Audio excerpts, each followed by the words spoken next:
ଏଇଠି ଦେଖନ୍ତୁ ସେଇ ଜଗନ୍ନାଥ ମନ୍ଦିରରେ ଠାକୁର ରଥରେ ବସିଛନ୍ତି। କାଲି ତ ନୀଳାଦ୍ରି ବିଜେ ଥିଲା, ସେ କାଲି ହିଁ ମନ୍ଦିର ଭିତରକୁ ଯାଇଥିବେ ଠାକୁର।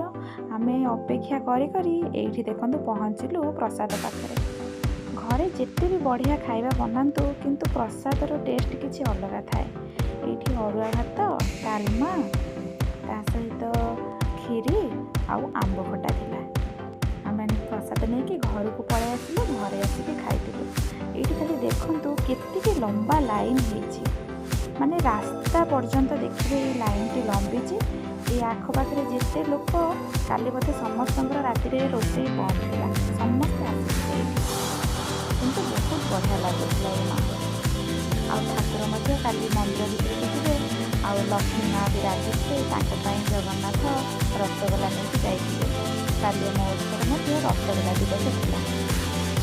ଏସବୁ ଓଡ଼ିଶାର ପରମ୍ପରା